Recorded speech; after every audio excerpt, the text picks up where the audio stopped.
Hi everyone. Welcome back to my channel study world by Nikhil. Already మనం HTML, CSS course అయితే start చేసాం కదా!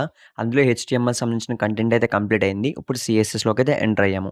అసల ఈ వీడియోలో సిఎస్ఎస్ అంటే ఏంటి? సిఎస్ఎస్‌ని దేనికి యూజ్ చేస్తాం? దాని గురించి అయితే ఎక్స్‌ప్లెయిన్ చేస్తాను.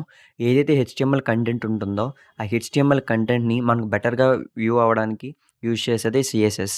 కలర్స్ కానీ, ఫాంట్స్ కానీ, స్టైల్ కానీ ఏదైనా కానీ కంప్లీట్‌గా మనకి సీఎస్ఎస్ ఉంటేనే అది పాసిబుల్ అవుతుంది. మనం చూసే ఏ వెబ్‌సైట్‌కైనా కంపల్సరీగా సీఎస్ఎస్ లేనిదే మనకు వెబ్‌సైట్ అనేది ఉండదు.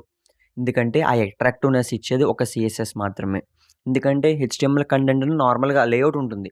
ఆ లేఅవుట్‌ని బెస్ట్‌గా మనం ప్రెజెంట్ చేయాలంటే కావాల్సిన సీఎస్ఎస్. ఇంకా సీఎస్ఎస్ గురించి కంప్లీట్‌గా తెలుసుకోవాలంటే మన ఛానల్ నేమ్ కింద సీఎస్ఎస్ సంబంధించిన లింక్ ఉంటుంది. అది క్లిక్ చేసి సీఎస్ఎస్ గురించి అయితే తెలుసుకోండి. మన channel play list HTML, CSS full course అయితే స్టార్ట్ చేసాము. అది ఫాలో అయ్యి మన ఛానల్ అయితే సబ్స్క్రైబ్ చేసుకోండి. Bye friends.